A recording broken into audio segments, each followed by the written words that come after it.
What's up everybody, 40 the Broadway Saiyan here, and welcome back again to my YouTube channel, bringing you guys another video on Dissidia Final Fantasy Opera Omnia. In today's video, we're going to be talking about KRILE, because KRILE is going to be getting a small rework, and on top of that, she is going to be getting the debut of her LD weapon, which is in conjunction with Dimensions N20. But before we talk about that, if you guys are brand new to my channel, be sure to hit that subscribe button and turn on that notification bell. That way you guys are not missing out on future uploads. And if you guys enjoy what you see on this channel, be sure to hit that like button and share this video, as it does help me out. Once again, thank you to all of the fantastic resources out there for Dissidia Final Fantasy Opera Omnia.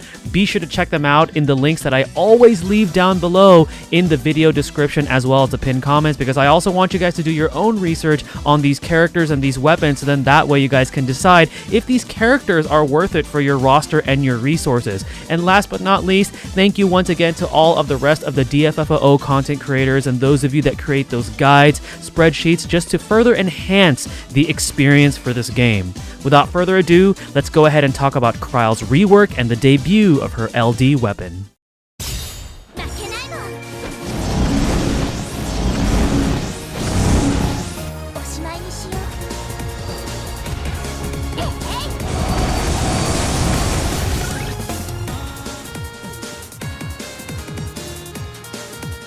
Alright guys, we're going to go ahead and talk about KRILE. KRILE is going to be getting a rework, and she's also going to be getting the debut of her LD weapon.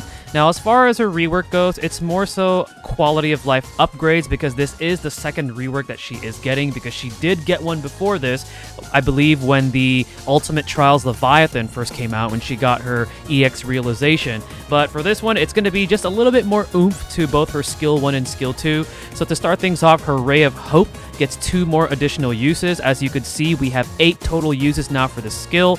The skill also does not increase the turn count except friend or summon, which is great. And then the HP attack plus command from Mastering Ray of Hope this time will allow her to brave heal her allies based on 50% of the HP damage that she deals. So pretty much, you know, some nice minor upgrades, but nonetheless very, very good. And then afterwards, her Thunder skill, which is her skill 2, both the base and the plus version now deal 50% splash damage. So from a damage point perspective, it's a bit more consistent, so she can now deal with multiple enemies. Thunder will have a higher Brave potency, and it's going to now have a 120% Brave overflow. And then Thunder Plus, which is the mastered version, has an even higher Brave potency. And then the Brave Attack Plus command that you get from mastering her Thunder skill can now heal the party's Brave by 100% of initial Brave before the actual Brave hits land. So overall, very, very good upgrades. The upgrade to Thunder was needed because now she can actually hit relatively hard, because the potency increases for both the base and the plus version is actually quite good. Now, before we go on to the LD, I actually kind of want to go into what I like to do with KRILE when she starts her turn right off the bat, because she does get access to her EX ability as well. So depending on the situation, usually what I like to do is I like to check if she is going to get another turn immediately after using her skill 1, because I want to master this right away so your party can benefit from it. So that's what I'm actually going to go ahead and do here. So we're going to go ahead and use Ray of Hope. And then I'm actually going to use it again, but I do again want to check to see if she has the, if it's going to give her another turn immediately right after. So I'm going to go ahead and do that again. Again, I just want to benefit from it right away. And then afterwards, I assess the situation. All right, so do we benefit more from using her EX? And remember, her EX has that really, really powerful effect where during either the enemy's turns or your party member's turns, for 5 turns, although it consumes for every turn that takes place, she's going to be recovering the entire party's Brave based on 10% of the HP damage dealt by her EX skill. So depending on the situation, you can kind of assess what you want to do here. But for the purposes of the video, I'm actually going to go into her LD first, so then that way we can go ahead and talk about what this LD ability does. So her LD ability gives her a skill called Cleansing.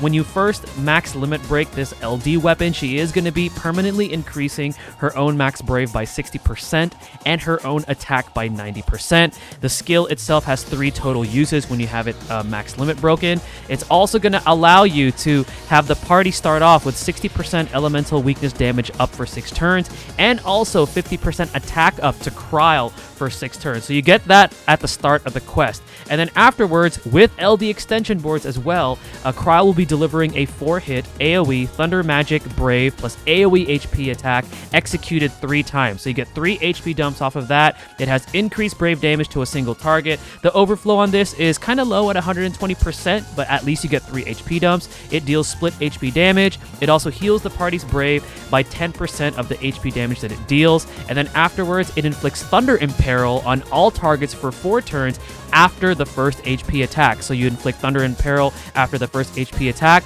So then that way, the next 2 HP dumps and Brave hits are ensured to hit harder. And then she's also going to be inflicting a frame debuff called Judgment on all targets for 1 turn. And we'll get into what Judgment does after we go through what the rest of the LD does for her. And then afterwards, she's also going to be granting herself a framed buff called Unspoken Bond for 16 turns. And now what Unspoken Bond does is it's gonna allow her own Brave to not drop below 10% of max Brave. It's also going to give her a 60% increase initial Brave to herself, a 20% Thunder enchant to the party, so now she's enchanting the party with Thunder, 20% Brave stolen and Brave gained overflow to the party, and also a 20% attack increase to the party. So you're benefiting from that for 16 turns.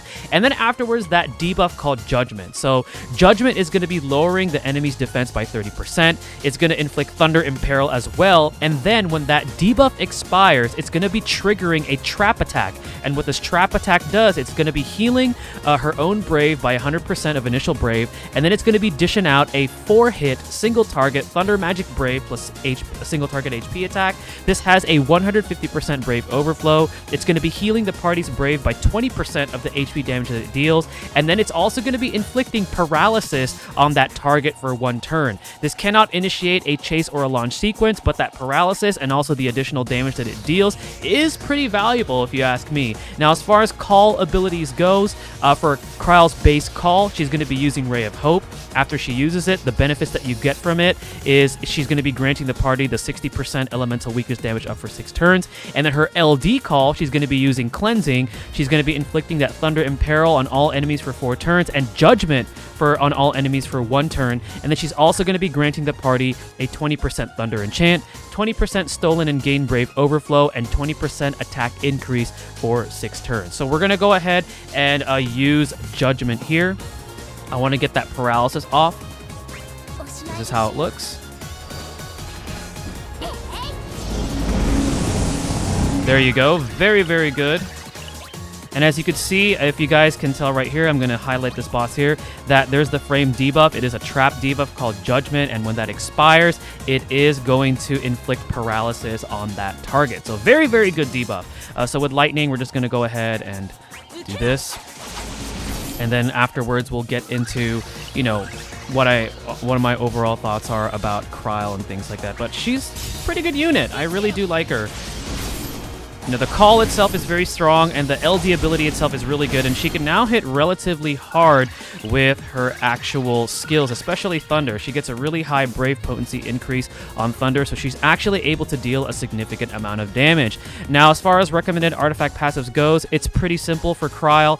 3 copies of Attack plus 108 and 3 copies of Max Brave plus 330. And then if you're looking to invest in her Lufenia High Guard armor, it's the one that increases the party's Brave damage dealt by 5%, so they can exceed that cap of 9999 by 5% up to 10,498. Now, as far as the banner that we're going to be receiving, so it's going to have Krile's LD weapon as well as all of her previous gear, including her EX featured. It is also going to have Ultimecia's burst weapon, so if you're still gunning for that burst weapon, Ultimecia's burst weapon is on this banner. And then the other 2 characters featured on this are going to be Realm and Aphmau. Realm is actually still a relatively great unit for an EX plus unit only. As you guys know, she's very useful for some of the earlier Lufenias that are still available to us, and you know, she has that turn manipulation, and she can also batter your party, and she's also very versatile as far as element wise, because depending on the summon that you have, that is the element that she is going to be getting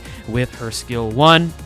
As far as Aphmau, she's actually still a pretty decent support, gets some nice free turns, has some nice battery, nice healing. Damage-wise, for a support, she is going to be a little bit on the lower end now because we are starting to see a bit more Brave damage reduction with these Lufenia fights, but she's still a pretty decent pickup if you do decide to pull on the banner. So overall thoughts on Kryle? Again, I think she's a fantastic unit, both as a call and also as an actual unit. One way that I really like to use her, and I'll be making a separate video on this, is using her in a launch comp. She's actually a great unit as far as like a support unit for a launch comp, because what I like to do using her in a launch comp is utilizing the effect not only from her, LD, because the LD is a really powerful effect, but the powerful effect from her EX. Because what I like to do is, if I have her on the same party comp as Cloud, I want to make sure that I have that EX effect active, because once I have that active and then I go right into Cloud's burst phase, you can just imagine how much Brave we're going to be getting back every time we do like a launch. Because the way that you want to cycle through Cloud's skills during his burst phase is you want to make sure you have access to that free usage of his finishing touch after using the LD, and then you just abuse launch like crazy. If you have Kais in the party, it's just a ton of damage that you can rack up by having Kryle as a party member. And then her LD call is actually really good, because if you need, like, let's say somebody to be able to enchant your party and also inflict imperil and also give you some nice effects, Kryle's LD is really good for that. I actually used her if I remember from the most recent time that I used her LD where it was really impactful was during the Trey Lost Chapters Lufenia. I took the quote-unquote Square Enix Airlines launch party, and she was one of the calls that I used, and her call was actually very vital in helping me beat that particular Lufenia without necessarily having to mess around with the orb mechanics and just straight up do like a DPS race with the launch comp. So I'll be making a separate video for that,